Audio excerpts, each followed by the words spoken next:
بسم اللہ الرحمن الرحیم۔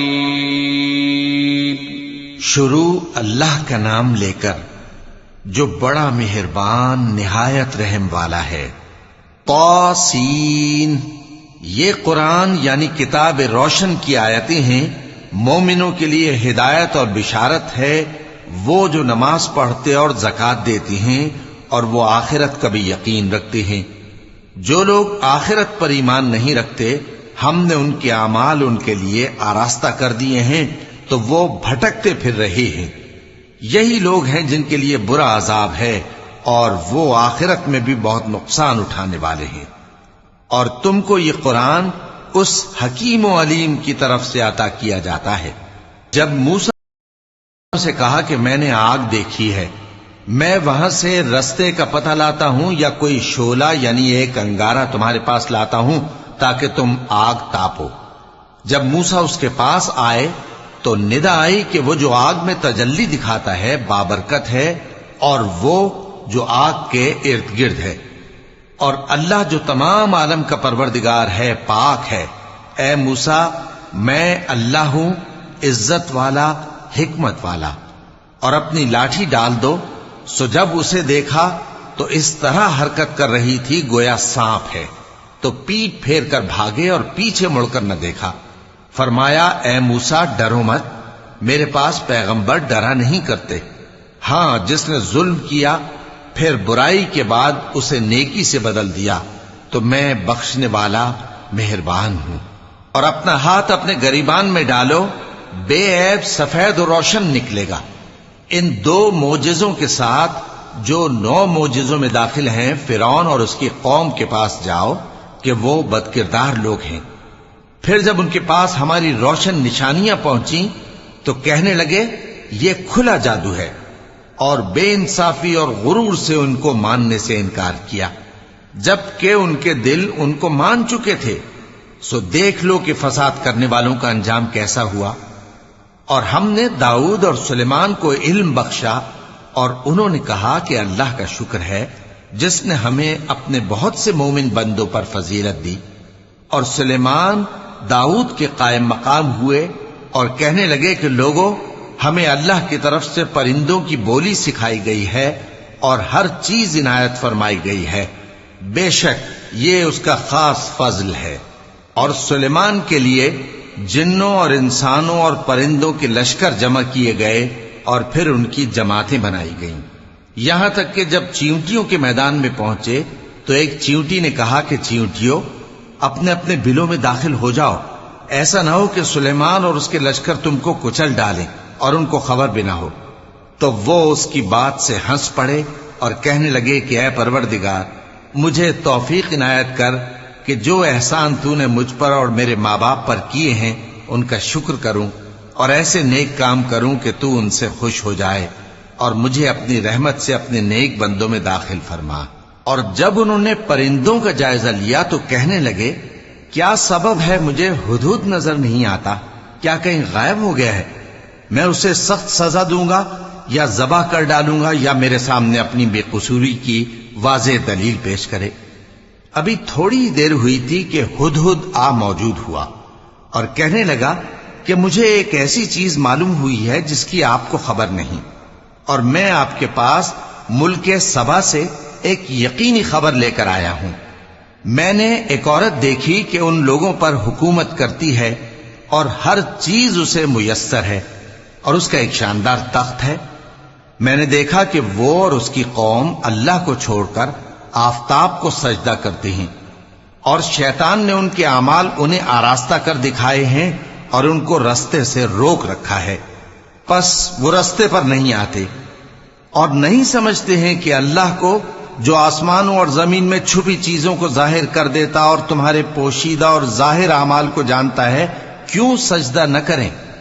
اللہ کے سوا کوئی عبادت کے لائق نہیں، وہی عرش عظیم کا مالک ہے۔ سلیمان نے کہا اچھا، ہم دیکھیں گے تو نے سچ کہا ہے یا تو جھوٹا ہے۔ یہ میرا خط لے جا اور اسے ان کی طرف ڈال دے، پھر ان کے پاس سے ہٹ جانا اور دیکھنا کہ وہ کیا جواب دیتی ہیں۔ ملکہ نے کہا کہ دربار والو، مجھ تک ایک نامہ گرامی پہنچایا گیا ہے، وہ سلیمان کی طرف سے ہے، اور مضمون یہ ہے کہ شروع اللہ کا نام لے کر جو بڑا مہربان نہایت رحم والا ہے، بعد اس کے یہ کہ مجھ سے سرکشی نہ کرو اور مطیع و فرما بردار ہو کر میرے پاس چلے آؤ۔ خط سنا کر کہنے لگی کہ اے اہل دربار، میرے اس معاملے میں مجھے مشورہ دو، جب تک کہ تم حاضر نہ ہو اور صلاح نہ دو میں کسی کام کا فیصلہ نہیں کیا کرتی۔ وہ بولے کہ ہم بڑے زوراور اور سخت جنگجو ہیں، اور حکم آپ کے اختیار میں ہے، تو جو حکم دیجیے گا اس کے انجام پر نظر کر لیجیے گا۔ اس نے کہا کہ بادشاہ جب کسی شہر میں داخل ہوتے ہیں تو اس کو تباہ کر دیتے ہیں اور وہاں کے عزت والوں کو ذلیل کر دیا کرتے ہیں، اور اسی طرح یہ بھی کریں گے، اور میں ان کی طرف کچھ تحفہ بھیجتی ہوں اور دیکھتی ہوں کہ قاصد کیا جواب۔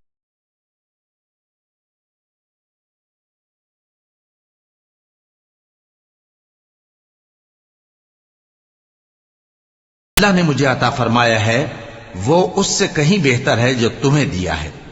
حقیقت یہ ہے کہ اپنے تحفے سے تم ہی خوش ہوتے ہوگے۔ ان کے پاس واپس جاؤ، اب ہم ان پر ایسے لشکر لے کر حملہ کریں گے جن کے مقابلے کی ان میں طاقت نہ ہوگی، اور ان کو وہاں سے بے عزت کر کے نکال دیں گے اور وہ ذلیل ہوں گے۔ سلیمان نے کہا کہ اے دربار والو، کوئی تم میں ایسا ہے کہ قبل اس کے کہ وہ لوگ فرما بردار ہو کر ہمارے پاس آئیں ملکہ کا تخت میرے پاس لے آئے؟ جنات میں سے ایک قوی ہیکل جن نے کہا کہ قبل اس کے کہ آپ اپنی جگہ سے اٹھیں میں اس کو آپ کے پاس لا حاضر کرتا ہوں، اور مجھے اس پر قدرت بھی حاصل ہے اور امانت دار بھی ہوں۔ ایک شخص جس کو کتاب الہی کا علم تھا کہنے لگا کہ میں آپ کی آنکھ کے جھپکنے سے پہلے اسے آپ کے پاس حاضر کیے دیتا ہوں۔ جب سلیمان نے تخت کو اپنے پاس رکھا ہوا دیکھا تو کہا کہ یہ میرے پروردگار کا فضل ہے تاکہ مجھے آزمائے کہ میں شکر کرتا ہوں یا کفران نعمت کرتا ہوں، اور جو شکر کرتا ہے تو اپنے ہی فائدے کے لیے شکر کرتا ہے، اور جو ناشکری کرتا ہے تو میرا پروردگار بے نیاز ہے، کرم کرنے والا ہے۔ سلیمان نے کہا کہ ملکہ کے امتحان عقل کے لیے اس کے تخت کی صورت بدل دو، دیکھیں کہ وہ سوج رکھتی ہے یا ان لوگوں میں سے ہے جو سوج نہیں رکھتے۔ پھر جب وہ آ پہنچی تو پوچھا گیا کہ کیا آپ کا تخت بھی اسی طرح کا ہے؟ اس نے کہا کہ یہ تو گویا ہو بہو وہی ہے، اور ہم کو اس سے پہلے ہی سلیمان کی عظمت و شان کا علم ہو گیا تھا، اور ہم فرما بردار ہیں۔ اور وہ جو اللہ کے سوا دوسروں کی پرستش کرتی تھی، سلیمان نے اس کو اس سے منع کیا کہ وہ کافروں میں سے تھی۔ اس کے بعد اس سے کہا گیا کہ محل میں چلیے۔ جب اس نے اس کے فرش کو دیکھا تو اسے پانی کا حوض سمجھا اور کپڑا اٹھا کر اپنی پنڈلیاں کھول دی۔ سلیمان نے کہا یہ ایسا محل ہے جس کے نیچے بھی شیشے جڑے ہوئے ہیں۔ وہ بول اٹھی کہ پروردگار، میں اپنے آپ پر ظلم کرتی رہی تھی، اور اب میں سلیمان کے ساتھ اللہ رب العالمین پر ایمان لاتی ہوں۔ اور ہم نے سمود کی طرف ان کے بھائی صالح کو بھیجا کہ اللہ کی عبادت کرو، تو وہ دو فریق ہو کر آپس میں جھگڑنے لگے۔ صالح نے کہا کہ اے قوم، تم بھلائی سے پہلے برائی کے لیے کیوں جلدی کرتے ہو، اور اللہ سے بخشش کیوں نہیں مانگتے تاکہ تم پر رحم کیا جائے؟ وہ کہنے لگے کہ تم اور تمہارے ساتھی ہمارے لیے برا شگون ہیں۔ صالح نے کہا کہ تمہاری بدشگونی اللہ کے پاس ہے، بلکہ تم ایسے لوگ ہو جن کی آزمائش کی جاتی ہے، اور شہر میں 9 شخص تھے جو ملک میں فساد کیا کرتے تھے اور اصلاح سے کام نہیں لیتے تھے۔ کہنے لگے کہ اللہ کی قسم کھاؤ کہ ہم رات کو اس پر اور اس کے گھر والوں پر شبخون ماریں گے، پھر اس کے وارثوں سے کہہ دیں گے کہ ہم تو اس کے گھر والوں کے موقع ہلاکت پر تھے ہی نہیں، اور ہم سچ کہتے ہیں۔ اور وہ ایک چال چلے، اور ہم نے بھی ایک تدبیر کی، اور ان کو کچھ خبر نہ ہوئی۔ تو دیکھ لو کہ ان کی چال کا انجام کیسا ہوا۔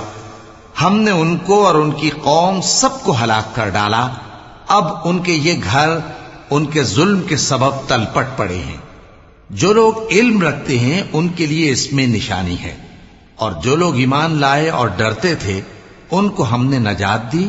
اور لوط کو یاد کرو جب انہوں نے اپنی قوم سے کہا کہ تم بے حیائی کے کام کیوں کرتے ہو جبکہ تم دیکھتے ہو؟ کیا تم عورتوں کو چھوڑ کر لذت حاصل کرنے کے لیے مردوں کی طرف مائل ہوتے ہو؟ حقیقت یہ ہے کہ تم احمق لوگ ہو۔ تو ان کی قوم کے لوگ بولے تو یہ بولے، اور اس کے سوا ان کا کچھ جواب نہ تھا کہ لوط کے گھر والوں کو اپنے شہر سے نکال دو، یہ لوگ پاک بننا چاہتے ہیں۔ تو ہم نے ان کو اور ان کے گھر والوں کو نجات دی، مگر ان کی بیوی کہ اس کی نسبت ہم نے مقرر کر رکھا تھا کہ وہ پیچھے رہنے والوں میں ہوگی۔ اور ہم نے ان پر مے برسایا، سو جو مے ان لوگوں پر برسا جن کو متنبع کر دیا گیا تھا برا تھا۔ کہہ دو کہ سب تعریف اللہ ہی کے لیے ہے، اور اس کے ان بندوں پر سلام ہے جس کو اس نے منتخب فرمایا۔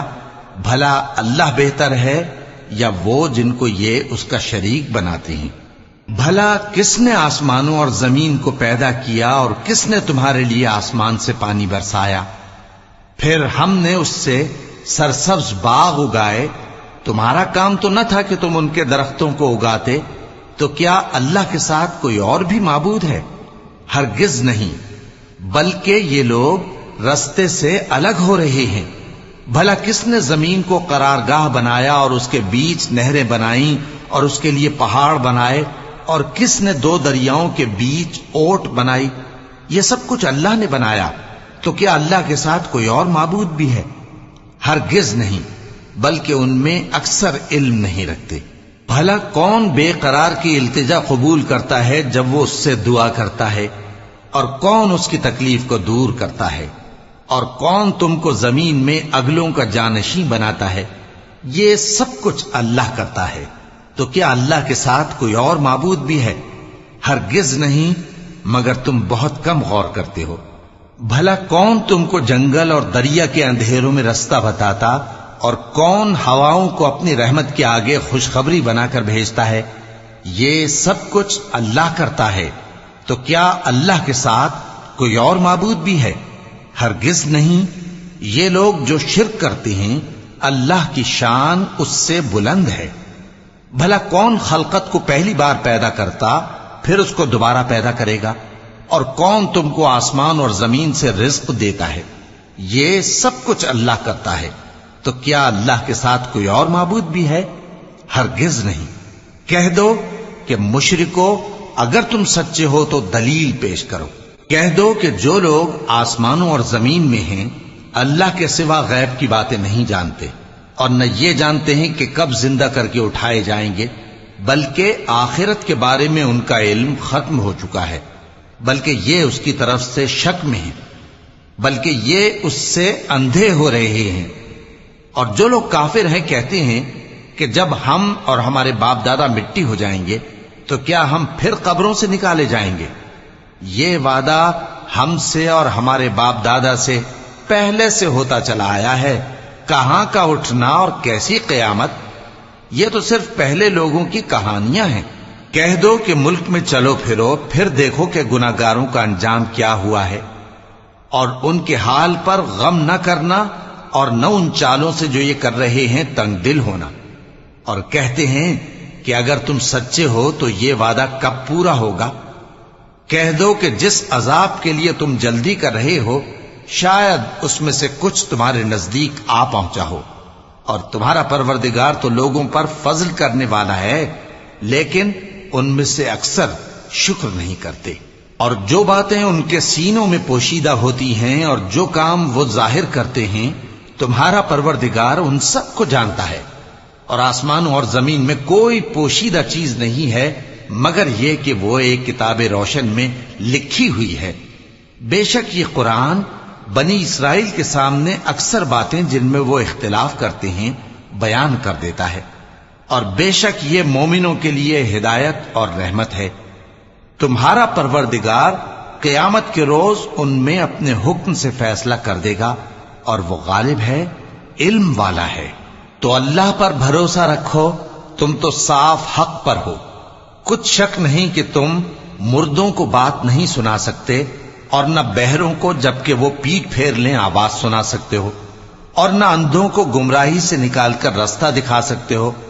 تم تو انہی کو سنا سکتے ہو جو ہماری آیتوں پر ایمان لاتے ہیں، پھر وہ فرما بردار ہو جاتے ہیں، اور جب ان کے بارے میں عذاب کا وعدہ پورا ہوگا تو ہم ان کے لیے زمین میں سے ایک جانور نکالیں گے جو ان سے باتیں کرے گا۔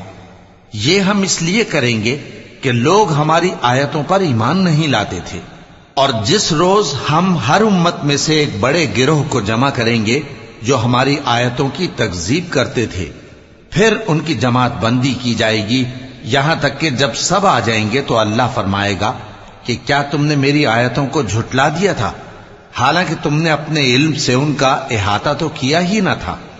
بھلا تم کیا کرتے رہتے تھے؟ اور ان کے ظلم کے سبب ان کے حق میں وعدہ عذاب پورا ہو کر رہے گا تو وہ بول بھی نہ سکیں گے۔ کیا انہوں نے نہیں دیکھا کہ ہم نے رات کو اس لیے بنایا ہے کہ اس میں آرام کریں، اور دن کو روشن بنایا ہے کہ اس میں کام کریں؟ بے شک اس میں مومن لوگوں کے لیے نشانیاں ہیں۔ اور جس روز سور پھونکا جائے گا تو جو لوگ آسمانوں میں اور جو زمین میں ہیں سب گھبرا اٹھیں گے، مگر وہ جسے اللہ چاہے، اور سب اس کے پاس عاجز ہو کر چلے آئیں گے۔ اور تم پہاڑوں کو دیکھتے ہو تو خیال کرتے ہو کہ مضبوط جمے ہوئے ہیں، مگر وہ اس روز اس طرح اڑتے پھریں گے جیسے بادل۔ یہ اللہ کی کاریگری ہے جس نے ہر چیز کو مضبوط بنایا، بے شک وہ تمہارے سب افعال سے باخبر ہے۔ جو شخص نیکی لے کر آئے گا تو اس کے لیے اس سے بہتر بدلہ تیار ہے، اور ایسے لوگ اس روز گھبراہٹ سے بے خوف ہوں گے، اور جو برائی لے کر آئے گا تو ایسے لوگ اوندھے منہ دوزخ میں ڈال دیے جائیں گے۔